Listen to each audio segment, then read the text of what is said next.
several young men that's conducting this particular workshop, I tend to find poems relevant to the occasion. And this poem is by Langston Hughes, and it's called Mother to Son. It says, well, son, I'll tell you, life for me ain't been no crystal stairs. It's had tacks in it, and splinters, and boards torn up, and places with no carpet on the floor, bare. But all the time, I've been climbing on, and reaching landings, and turning corners, and sometimes going into dark, where there ain't no light. So, boy, don't you turn back.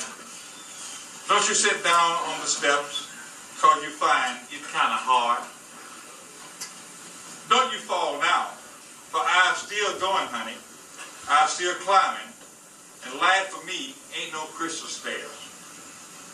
Today's world, for the black man, young man, life ain't no crystal stairs.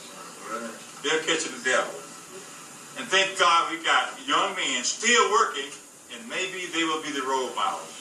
So at this time, I would like to present to you Mustafa EL-Amin, author, Islam, Christianity, and Freemasonry.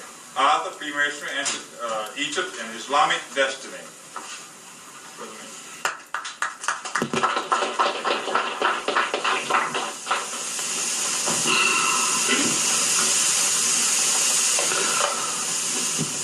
With the name of God, most gracious, most merciful, I bear witness there's but one creator, who we call Allah, and I bear witness that Prophet Muhammad ibn Abdullah is his last and universal messenger, seal of the prophets, a common mortal human being like ourselves. I'd like to greet you all here in the language of peace, of Assalamu alaikum.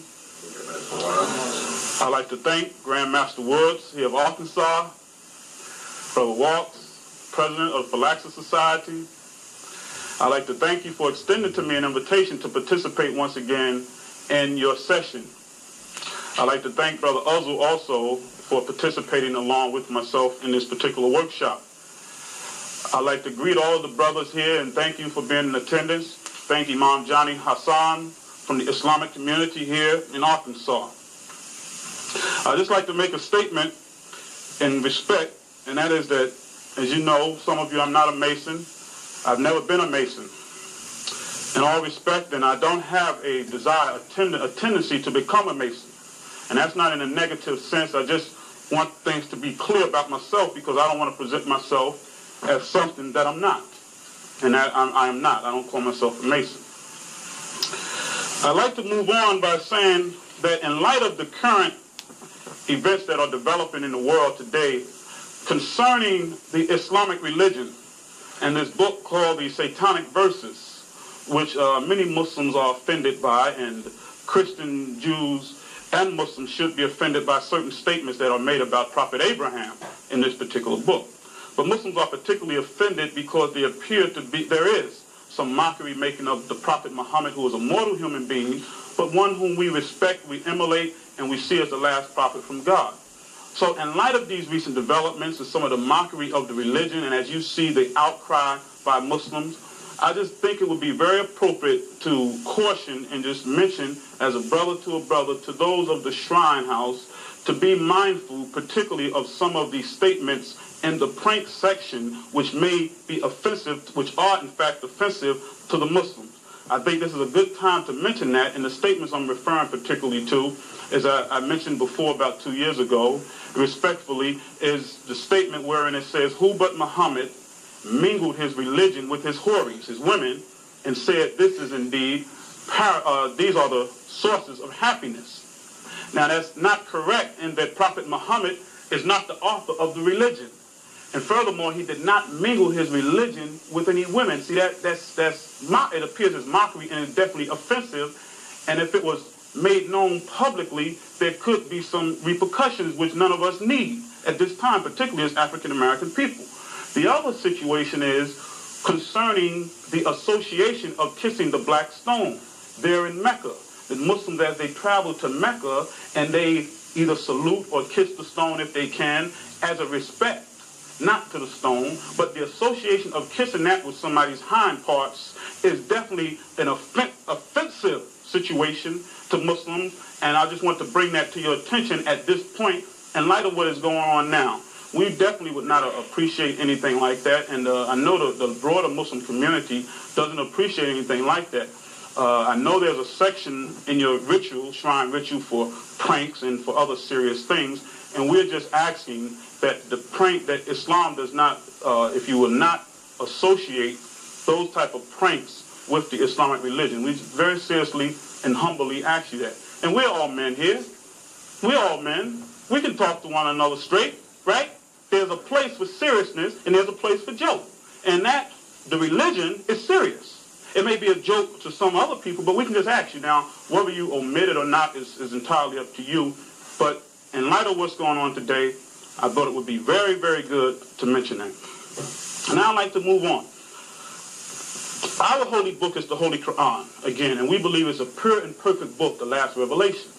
And in this book, it says, in the alternation of the night and the day, in yourselves, in the heavens and the earth are indeed instructive signs. That's what this Quran says, for men who reflect. So I'd like to move from there and talk about some of the signs.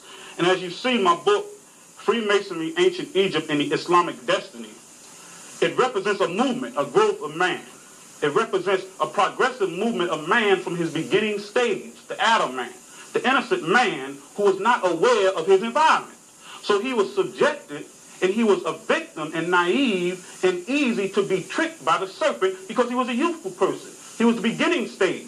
And in our beginning stage, we don't know the experiences of the society. So we are easily to be tricked and to be duped. And this is what we can see has happened with Adam. But what I want to point out here is the sign of light. The Quran is called light, al-nur. The Bible says in the beginning there was darkness, and God said, let there be light, and there was light.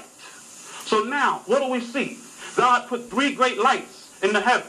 In your orders, you have three great lights, the Bible, the compass, and the square.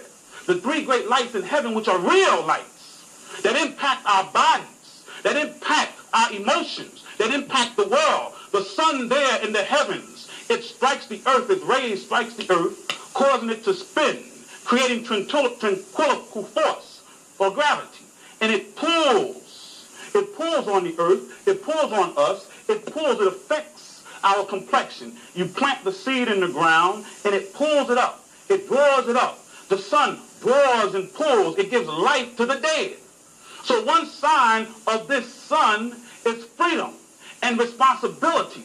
Therefore, as in your lives, you say the responsibility. Where does the worshipful master sit?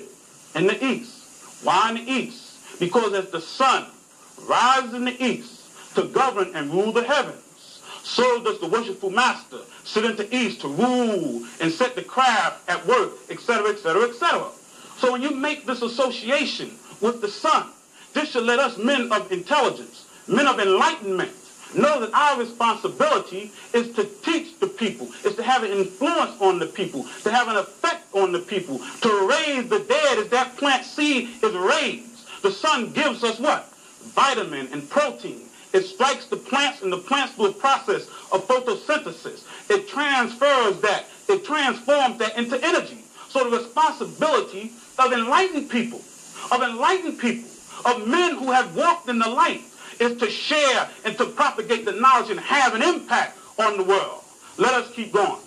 Now we say the three great lights, if I can have some water, the three great lights are the Bible, the compass, and the square. The Holy Quran tells us of a man, Abraham, he was seeking to know God. He was seeking to find the God. And it says he looked to the heavens. And the first thing he looked at was a star, which was a small light. And he said, this is God. He was seeking to know, a rational attempt. He said, this must be God. But when it set, he said, this cannot be God, for my God does not set. But mind you, this was a light. This was a little light. Let the juices flow. Okay. And talking kind of fast because of the time factor here.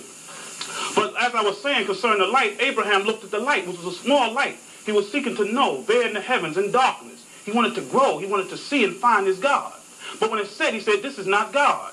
Then it says he looked to the moon, sitting there splendor. Now, the star is a small light, right? Now, the moon appears a little bigger, right? So he sees more light. And that's what you're seeking, from light to more light. So when he looks at this moon in the heavens, and the moon has an effect on the waters, right? It draws the water up in a fine mist that we cannot detect into the heavens, and it causes it to form clouds and et cetera, right? It affects the tidal waves. And because we're 60 to 90% water, it affects our being also. So he looks at this and says, oh, this must be God. But then when the moon set, he said, no, this cannot be God because my God will not set. Then he looks to a bigger light, a huger light, sitting there in the day, splendid in the day, saying this must be God. But when it set, he said, that cannot be God, for my God will never set. So he concluded by rational deduction, by reasoning, that the power behind the rising of the sun, the rising of the star and the moon and the setting must be the creator, must be the true God. So how did he arrive at that? Through rational pursuits, through his natural progression. And we believe that Abraham typifies the rational urge in man, the rational pursuit in man. And he's called what? Father Abraham. He was called Abram, but when he sacrificed the ram, and his willingness to sacrifice his son, he was given the title Abraham, which meant father of the multitudes. Now this is one father, but we have another father, which was Adam, which represents our original sensory, physical beginning. Adam was the original man, was the original sensory aspect in us, but that naive, untaught mind. So here comes Abraham, another father. See, we have to be innocent too. We have to be sincere and innocent. But on the other end, we want to be able to see rationally. We want to be able to come to some rational conclusions. So we see this rational urge in Abraham, and he's brought to the reality of who the true God is. Then we find that he took that message to his family, to his people. But from there, he went where? Into Egypt. It said he traveled to different places. He went to Egypt. But see, you couldn't enter Egypt. You couldn't just walk into Egypt. In order to enter Egypt, you had to break the riddle. See, there were several riddles. One was the riddle of the Sphinx, and the other was the riddle of Isis. They had various riddles. See, but to get into there, you had to break the riddle. You couldn't just walk in. You had to know how to knock, right? You had to either enter on the 4 points of entrance, right? Temperance. You have to have restraint, control of yourself. You have to have fortitude, right? You have to have the fortitude, the courage. Or you have to have, or in addition to that, you have to have prudence, which is what? The ability to govern and rule oneself by the use of reasoning. And then you have to be a man of justice. You have to be a fair man by your brother. That's how you enter this society. That's how you enter ancient Egypt. Now, but he went into ancient Egypt, it says. But in ancient Egypt, they had some mystery systems. And the mystery systems were patterned after a character, one called Osiris, the Osirian mystery system, and the Isian mystery system. Now Abraham, this man Abraham, he had already looked at the sun, right? He had already looked at the moon. Now this other book I wrote is on Abraham also, so that's why I'm going into Abraham, but it's very appropriate. Okay? Hey, we're there, right? Listen. But Abraham, when he went into Egypt, now the Osirian mystery system, Osiris was a god, a mythological god of Egypt. And their system was associated with the sun. So on your dollar bill, you find this eye there on the pyramid from Egypt. Because there at the top of that pyramid symbolizes Osiris, who is represented by the sun and by an eye. But the sun, as we say, draws, right? It raises, it pulls it up. Now I got to skip around because of the time. Now it's pulling them up, it draws up. And who do they say rose Ham-Abith, the widow's son, after he was slain by Jubilee, Jubilo, and Jubilum? They say it was Solomon. S-O-L is a play on solar, on light. So you need light to raise the man up. But what was he raised to? He wasn't just raised on the 5 points of fellowship, then buried on the ground floor. He wasn't just buried in the middle chamber. He was buried in the Sanctum Sanctorum. He was buried up in the higher regions, right? At the 3rd level. Now what happens when you go up to the 3rd level? When you go up higher, the higher you are on a building, the wider, the broader your vision goes. On this level, we can just see but so far. the higher up you go, the further out you can see. So this man was raised up to a higher level to expand the vision. Now at the top of this pyramid, there's an eye, right? Because as you go up, your vision increases. Where else you going to put the eye? You don't put it at the bottom, you put it at the top. And there's the light that draws it up. Now at the base of this pyramid, there are 4 elements, right? There are 4 right angles. There are 4 corners at the base of this pyramid. And this is where we began in 4. The riddle of the Sphinx. Sphinx has said, what creature walks on 4? Then on 2. Then on 3. And it was man. Because we start out crawling on 4 as a child, as a baby. Then we stand up erect, right? And we stand with our heels together erect, two legs, right? And we walk about. Then we get a little weak and we need a staff.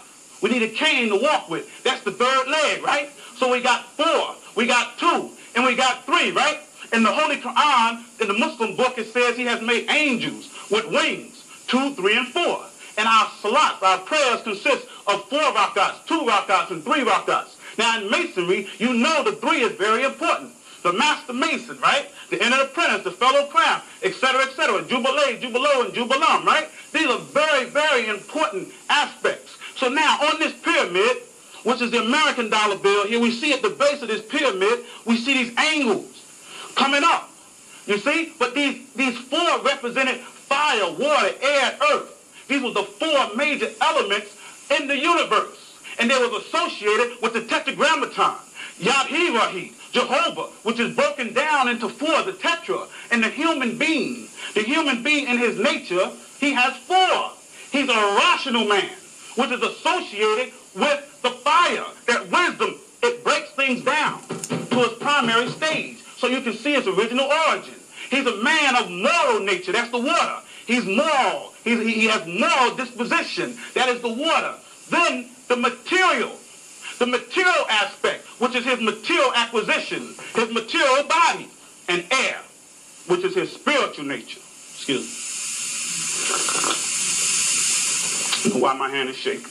Nevertheless, we move on. They have 4 Freedom Awards. 4 Freedom Awards in this society, which was established by Roosevelt. Freedom of speech, right? Freedom of religion, freedom from fear, and freedom from want. So this is a foundation. The foundation consists of 4. So when you come into Egypt, in order to enter Egypt, you need to know something about your original nature. Your origin, which begins from 4, the foundation of a building is 4. So before you can enter Egypt, you have to know yourself. Know something about yourself. Before you enter America, they say in order to get into America, modern Egypt, get yourself a 4-year education. Get yourself a good college education, and you can make it in America. Get a 4-year college education, freshman, sophomore, junior, and senior. Then you can make it in America. This is a pattern after ancient Egypt. Then what's the next 2? You come on up and you find out there's a separation of church and state.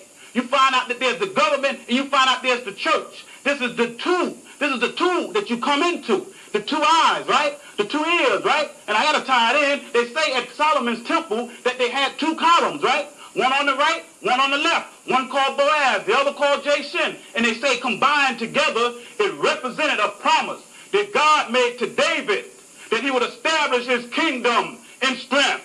But these were 2 men. These were 2 men. Not just columns, but they're men. And men represent a personality, a body of knowledge, because each of us have our own experience. And in your degree, on the first degree, the hit on the knuckle is Boaz. The second knuckle is Jashin, which tells me that it must have something to do with the hands. It must have something to do with the hands. And the hands of man is his action. It's used for his action in carrying out things. The left hand has been associated with the weaker part, and the right hand has been associated with the stronger part. So these 2 things here, the left and the right, the 2 columns for entering the temple, which we have here on our head, the temple, but not the physical temple, the temple that is built without hands. The temple that is built without hands. And that is the subconscious and the conscious man, the physical and the material. Now let me just wrap this up because I see the time has run out on me. Few points I want to make. It done ran away on me. The time has ran away. I got my signal. So what can I do? I got to respond to the sign. So let me just wrap it up, because I said the Islamic destiny.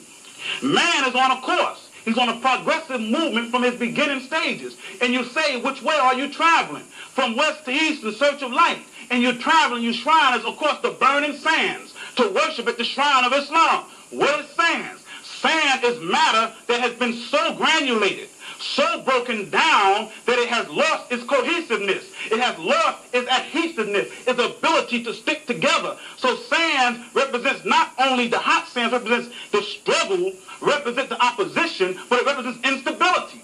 And the Bible tells us of a man who built this house on the sand. And when the winds and the rains came, right, it blew his house down. But I tell you of another man who built this house on the stone. And when the rains came, he had a solid foundation. It didn't affect it. So you're crossing the sands, you're moving across instability, speculation. You're moving across insecurities, but you're heading at a house. You're trying to get to the shrine of Islam. You're trying to get to the Kaaba, right? Which is not sands, but it is brick.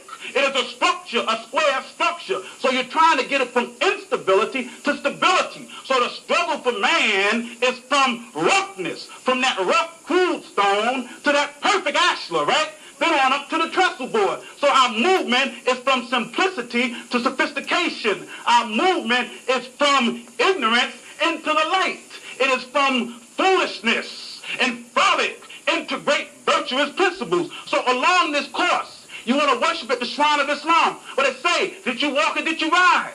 I rode. What did you ride? I rode a camel. What is a camel? See, a camel is called a ship of the desert. He has mastered the desert. He has the intelligent pursuit on the desert. He's not stifled in his movement on the desert. So this means that the man who has that characteristic of the camel, if you ride your intelligence across the trials and the tribulations, if you ride your camel across the rough road, if you ride your camel across the instability, meaning using your intelligence, then you can get to where you're going.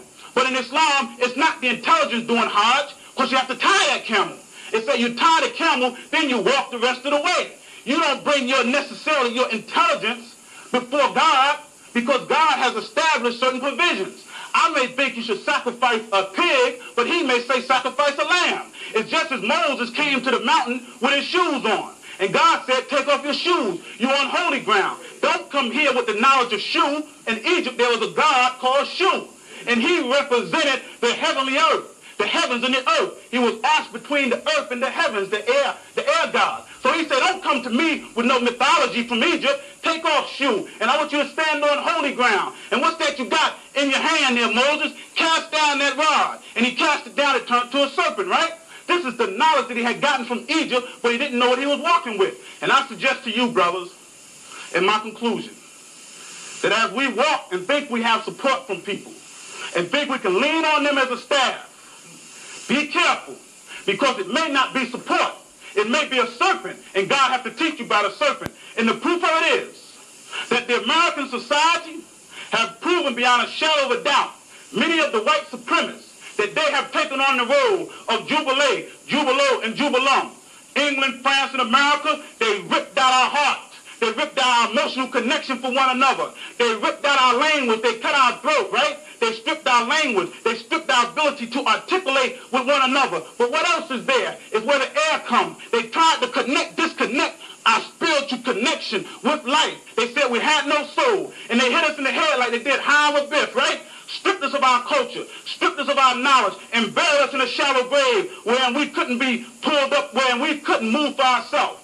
The last point, hopefully, I know you're going to close me out, the last point is this here, that when Howard was buried, who raised him? Was it the perpetrators of the crime? Was it Jubilee, Jubilo, and Jubilum who raised him? No, it was his friend, not the perpetrators. It was his friend who said, Mahabone. Mahabone, Mahabone, was there no mercy in the bone, huh? Was there no marrow in the bone? Oh no, oh God, my Lord, how could you kill these men like this? How could you kill this great builder like this? So let us not expect the perpetrators of the crime.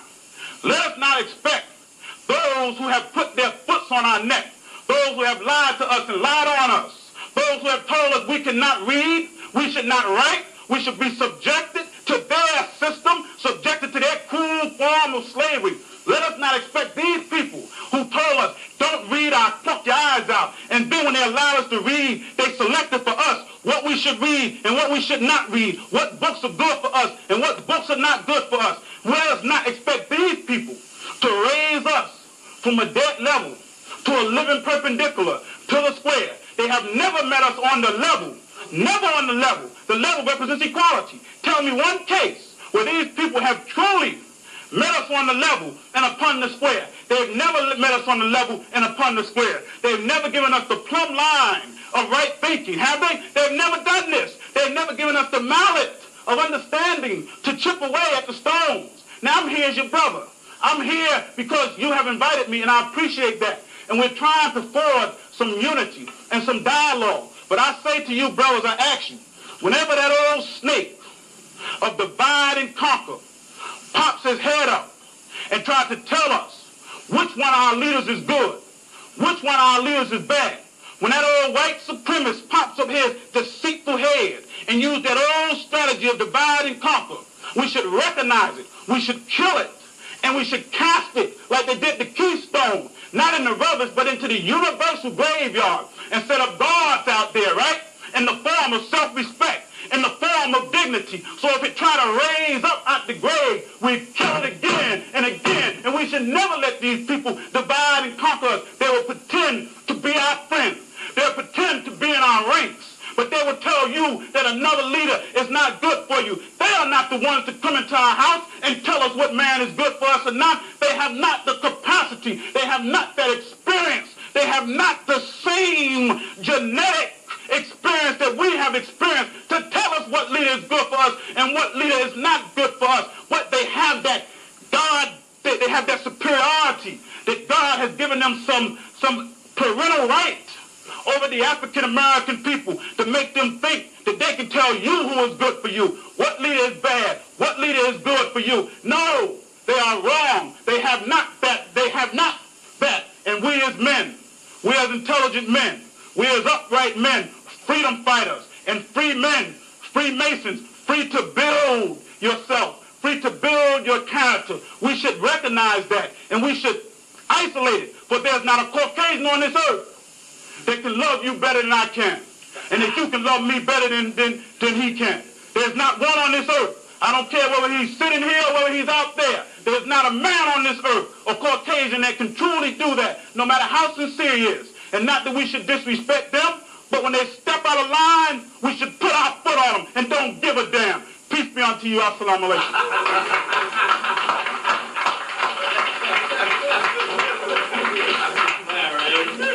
You know what? You've grown 2 miles in 2 years. Listen, You only got a few more to go. there's a lot more I would like to have said. Thank you, brother. If you have any questions, or Reverend Ozuna. You want me to respond now? Yeah. There he is. Should have seen him in Washington, D.C. He was a little baby then. He was getting grown now. Listen, I wanted to talk about the double-headed issue. It's not the one thing, In miss. a limited time frame, there's only so much you can cover. Right. And, we are limited on our time for this workshop. We thank Mustafa EL-Amin for his remarks. We did have a good time in Washington 2 years ago, and it's good to have part 2 of this historic event.